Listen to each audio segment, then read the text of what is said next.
A top U.S. general has admitted that the country made a mistake when it launched a drone strike against suspected IS terrorists in Kabul. The strike had killed 10 civilians, including children. It was carried out during the final days of the U.S. troop pullout from Afghanistan last month. U.S. Central Commander General Kenneth McKenzie has said that the strike was meant to hit a suspected IS operation that had its sight set on the attacking the Kabul airport. The U.S. intelligence had quote-unquote reasonable certainty. However, the strike turned out to be what U.S. calls a tragic mistake. I am now convinced that as many as 10 civilians, including up to 7 children, were tragically killed in that strike. Moreover, we now assess that it is unlikely that the vehicle and those who died were associated with ISIS-K or were a direct threat to U.S. forces. I offer my profound condolences to the family and friends of those who were killed. This strike was taken in the earnest belief that it would prevent an imminent threat to our forces and the evacuees at the airport. But it was a mistake, and I offer my sincere apology. As the combatant commander, I am fully responsible for this strike and this tragic outcome. According to General McKenzie, U.S. forces had tracked a white car for 8 hours. It was seen near a suspected IS hideout in Kabul. U.S. forces had received intelligence that the site in question was apparently being used to prepare for attacks on Kabul airport. It was believed that the car had been loaded with explosives. The people who died in the U.S. strike included 7 children. None of the victims were linked to the Islamic State. In fact, one of those killed in the strike was an Afghan man who worked for a U.S. aid group. McKenzie defended the U.S. operation as a self-defense strike. He said that there were concerns about an attack on the airport in the last days of the chaotic evacuation.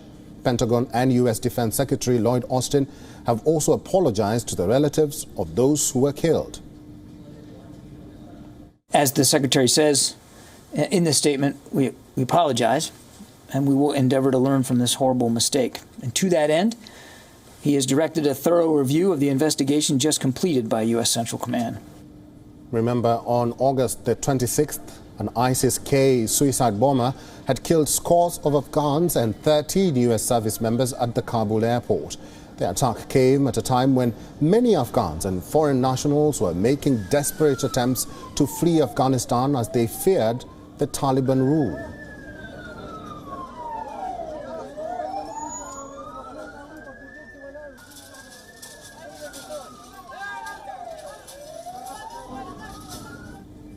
And joining us live from New York is Mikey Kay, an investigative journalist and former RAF pilot. Mikey, good to see you and thank you very much for joining us at this hour. A lot of questions after the US's admission, like, is the apology to the families of the victims enough? But the greatest concern right now is, who should pay for this purported mistake? Good morning, Eric from New York. Well, let's just sort of lay out a little bit of context here. The process that we're talking about, the precision airstrike process, is called the kill chain in military parlance, and I was a part of that process. And it's a very, very thorough and very, very complicated process that involves what's called CDE, collateral damage estimate. It involves massive assimilation of intelligence, from imagery intelligence, from drones, from ELINT, which is basically listening into phone calls, through to what's called HUMINT, which is human intelligence. And this is the really key piece here as we move forward in the conversation. I want you to remember the HUMINT bit. All the way through to battle damage assessment, which is called BDA, once the strike has been conducted. When you look at the timelines, the evacuation started on August the 15th. As you rightly pointed out, Islamic State Khorasan set off a suicide bomb outside the gates of Kabul on August the 26th. And then August the 29th, this drone strike occurred. So the evacuation finished on the 30th. So the drone strike was towards the latter end of the evacuation, and it was post a very significant IS suicide strike that killed 13 US Marines. So the Americans were on edge in terms of they knew that there was a threat out there. I was trying to conduct an evacuation or assist with an evacuation of an interpreter, and we had intelligence on the ground that there was an SVB IED, which is a suicide vehicle borne improvised explosive device, basically someone in a car prepared to set it off with a big bomb inside. And also there were 7 vests that were on the run, 7 suicide vests. So there was intelligence out there to say that they knew about these threats, they just didn't know the location of them. And I think what we're seeing, or what we have seen, is the fact that there were no or very, very limited US troops on the ground at the time, and the lack of human intelligence in order to identify this strike correctly before it was approved wasn't there. And I think that's what, looking to the future, that's going to be a problem for the United States. In terms of transparency, which is what your original question was about, I think what we're seeing is, yes, this is tragic. It isn't the first time this has happened. But the level of transparency from CENTCOM, I think, is to be lauded. And I think moving forward, the US is going to have a real problem with conducting these airstrikes with the right intelligence. Mikey, let's talk about what you say moving forward. The Taliban government has not reacted to the latest development. In fact, the victims' families say what the Taliban only went to the scene to survey it. As an investigative journalist, what do you think the Taliban's reaction towards the US would be? So this has been one of the questions that I've had right from the outset, which is the level of engagement that the US have in terms of their intelligence agency, the CIA, with the intelligence agencies of the Taliban, and how much collaboration is actually occurring in order to facilitate precision strikes on terrorist groups such as Islamic State Khorasan or Al-Qaeda.